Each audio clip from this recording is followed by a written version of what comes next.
Hello Datsun 240Z fans or Fairlady Z fans. We have the ignition model resin of a Pandem bodied one. Here's the Pandem website. This body kit is around $4,500 if you add it all up. And here's some images. Many different people have apparently bought this now and put them on their real cars. So let's take a look at this. Or this online as usual. Sometimes I buy it locally, but okay. So, you know ignition is resin when they have this brown cover. I think it's red if it's a die cast, or maroon if it's die cast, or I believe. I could be wrong. There is tape. I don't think their intention is for you to open these, but I do it for the reviews. But I will put this back in the sleeve afterwards. If I only had fingernails. Alright. This is quite an interesting base. I've never seen anything like this. Alright, looking at these images.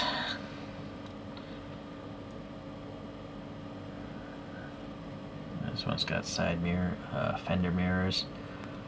It's really this one I want to see. See how the hood line matches up. Pretty good. Going to the windshield, the roof, the wing. It depends on the angle of that photo. That wing seems a little more swept back, but yeah, this I don't know, maybe a little off. It's funky. This over fender here, how it like scoops in there. It's kind of weird looking from the side, but the ignition seems to have done a good job with it. You can really see a lot of the tire there in the rear 3/4 view because it curves in like that. And then a lot of the rear tire is exposed just as much. So, okay. Can't really focus between two objects at different distances. That's the best I could do. So this base, quite interesting. It's acrylic, I think. But they took the time to machine out this groove. Oh, you know what it is? This is two pieces. It's laser cut. That's our laser cut lines. So this bottom piece they just laser cut. That's actually pretty easy to do. And then the second piece they laser cut and they glued it. Or no, they're using bolts. So that's why you don't see any of that weird glue residue on a lot of other resins, because they're physically bolting them together. But you're still going to see this ugly residue holding that brass plate down. The screws are just black oxide, so those could rust in the future. But I kind of think it's cool if you really like looking at the bottom of models, because you can obviously see the bottom of this one. It has 3 screws holding it together. There's a separate muffler there. You can see the treads are relatively modern. Yeah, and the whole exhaust system is molded nicely. I still think it would be nice if it said S30 and ignition there, in case you actually do want to take this off the base and display it somewhere else, like in a diorama. Alright, well anyways, so the top of this nameplate is all etched away, S30 and Pandem, ignition model, it's all there. It doesn't really say 164 though. Alright, so again to the model itself. This one's got some mesh wheels. Let's look.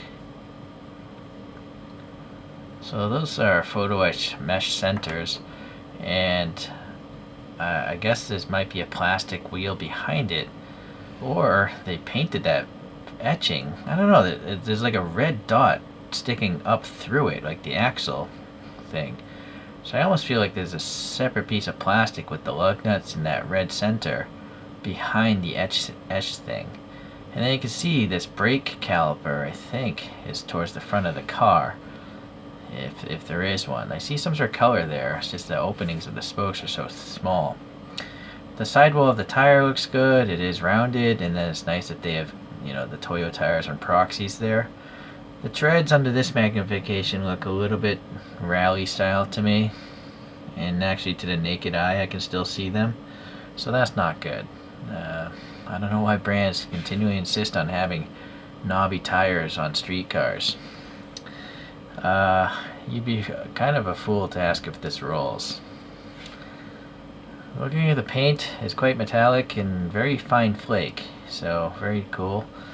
Now that Pandem graphic is unfortunately a low decal, and it's on top of the clear coat. But this is not a die cast, so hopefully you won't get paint rash. But yeah, it is a possibility that decal could flake off at one point as it gets brittle in time. The lock there is a separate piece, same with the door handle. Those are probably etched pieces of metal. You can see the little body screw recesses are nice. This is nice. This etched piece with some black, the Z logo, I guess. Let me zoom in here. So shiny, the camera can't really focus on it, but it looks like a Z surrounded by black. So now the side windows, yeah, again, stainless steel molding there on top of the clear plastic. And I have to assume the clear plastic has blackout printed on the back side. But it's a bit shiny, so hold on. Okay, well, while we're here, you can see there's a rear view mirror. I think it's just an etched piece of metal. It's so thin. Now the rear wheel, you see the red is recessed. It doesn't come out. So I think there is a separate molded wheel behind that etching. So that's pretty cool. I'm now noticing there's a tiny little relief vent here. And I do see on the side photos, oh, maybe it's not a vent. I think it's just some sort of styling thing. Maybe that's where the original bumper went. Maybe. Okay, going to the side mirrors here. Yeah, they are reflective, very reflective. Those might actually be pieces of metal, polished. I don't know, that just looks just so reflective. Well, I don't know if there's a sticker. Maybe it is a sticker because they're a little bit wrinkly. Anyways, they do their job, and the edge is silver, and then the rest of it's black. Naturally, they're separate pieces. Okay, going to the headlight. Very nice molding there behind the lens. It looks all Fresneled, all those little facets that make headlights what they are. But the center has a dot looking like a light bulb. And then below we have this really thin black bumper. I guess that must be a separate piece. Seems to be painted a matte black.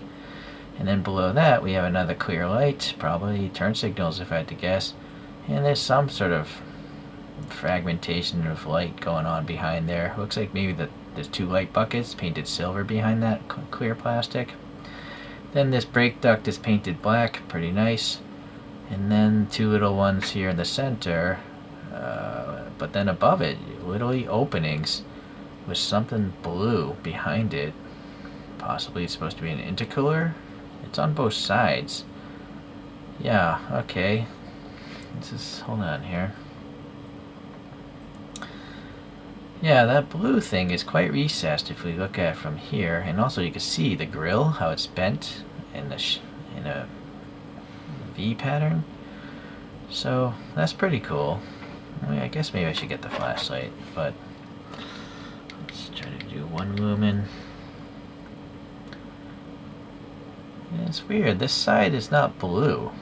It's only one side. This side is black. This side is blue. I don't know if there's maybe it's an oil cooler just on one side of the radiator. In front of the radiator, that is. But the rest of the grill is really nice. It's so thin. It's almost invisible, this grill in the top half. Okay, well, the other lights here look pretty good. Yeah, the mirror looks pretty good. Let's see about the rest of this side here. Again, that little metal flake is very fine. And then that Z logo up there in the back pillar looks good. And this side, I guess, has the fuel filler, and there's a tiny metal lock thing there. Alright, then the rear lights, they are clear resin, probably on top of photo etched metal, because they have like a really shiny border. And they're sticking up, so I'm not sure. I almost feel like there's a photo etched metal with black, and then they stuck on the red and the orange lights on top of it. It's nice that this has a license plate. It's a separate piece printed with Pandem. I'm not sure what those little 3 dots are above it. Styling, but I assume the lights for the plate are up in that thing. The rear wing's got 2 little recesses molded in, and for some reason there's a third brake light or reflector, it looks like, but it's below the license plate, which is really odd to have it lower and not on the top. The rear exhaust there seems to be just the same plastic as the muffler, but it's got a recess. It's painted black, so not so bad, although for the price of resins, you know, I've become accustomed to having metal tubes on the exhaust tips. A decal again, and then you got these silly defroster lines which are totally unnecessary, but luckily the windows are so thin you can still see right through, so that's good. Alright, so now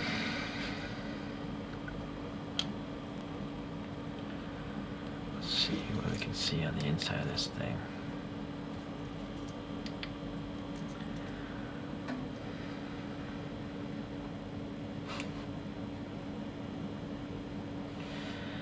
Those 3 gauges in the middle, I'm trying to see if there's anything in them. I don't think so. Or is there? You might be able to see more than me, but through my phone screen, I don't think there's anything in those 3 center top gauges. But the center console has like a radio. It's a decal. It's not perfectly placed, so the whole radio is kind of canted to the right, like a leaning Tower of Pisa thing. The shifter looks good though. It's got a boot and stuff and a round knob. And then obviously the steering wheel, the rim is brown. Nothing in the middle though, the steering wheel. And then those round gauges, I don't get the impression there's any dials, any decals for the instruments. It would be difficult to do because they would have to be independent decals. But again, other resin brands would do it. So this is interior, sadly, is more fitting of a die-cast car, costing less than $30, not the price of a resin. Okay, let's see. I'm looking for pedals down there. Yeah, they are there. I think they're just molded into the plastic interior, but they're painted silver at least.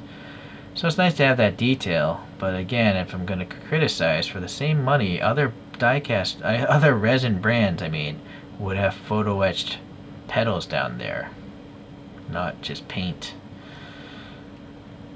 Okay, what about the passenger side? Just a glove box. Okay. The door panel. Yeah, plain door panel. I guess that seems okay. Seats have some ribbing there. The e-brake is pretty lame. It's just molded as an extrusion from the center console. That's more Hot Wheels style than resin style in my opinion. Other brands would have a separate piece. No seat belts. I guess that's okay because a lot of passenger cars, they don't bother putting the seat belts in. If it doesn't have race harnesses, I'm okay with that. I don't know if this has rear seats or just a parcel shelf or something. Can't tell. I cannot tell because they added these silly defroster lines. It looks like it's just a parcel shelf. I don't recall touching this window, but someone's fingerprint is on here. So I'm gonna get a forensics team in here and figure out who that is. See, so this is why I also don't like decals. I'm afraid if I run this Q-tip over that decal, I might snag the edge and rip it off. So if anything, it would have been smarter to have the decal on the inside surface. You know, they'd have to invert the adhesive side of the decal. I cannot get this fingerprint off. It might be chemically etched into that window. Or what's going on up here? There's also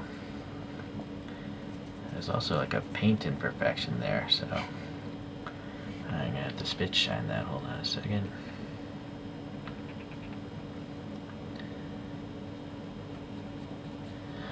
Alright, well, there's a Rocket Bunny decal on the windshield, and the windshield wipers are separate metal, but they're not bent perpendicular. And again, a lot of other resin brands would bend those things perpendicular.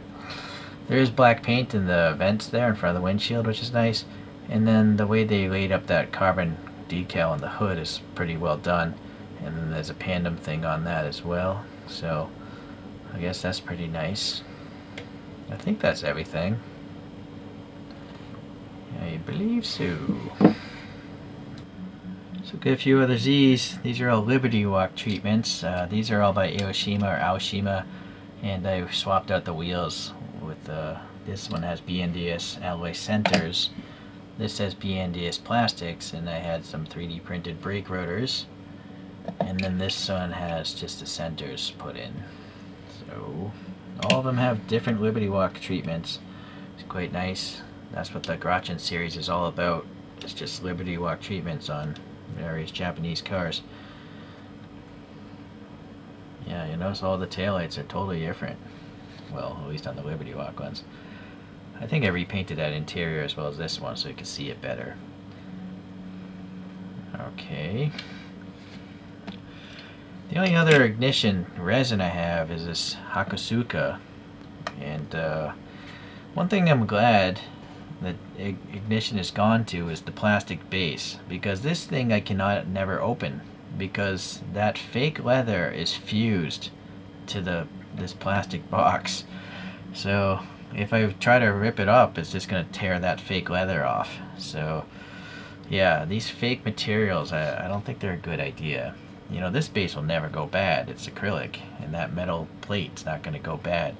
I do feel if Ignition wants to save more money, they could just have an opaque base. Then they could use the acrylic glue. But the downfall of that is you can't see the base, the bottom of the actual model. You can't see those little details. But me, I don't really care about what the bottom of a car looks like. It's I don't even care what the engine bay of most cars looks like. Right? Never mind the exhaust system and stuff. So, but maybe some other people are into that. So, this is a really cool model. Quality control wise, no problems that I can recall. It's pretty much perfect. It does have, you know, the parts, a lot of parts you'd expect to see. It's just that some of the details in execution are not quite up to the level of, say, MY64 or Era 404 or the brands that will, you know, bend windscreen wipers and have photo etched pedals down there and decals in all the gauges. So, alright, well, anyways, I'm just throwing that out there because there's always new collectors. No matter how much money you spend in this hobby, chances are you're going to get disappointed.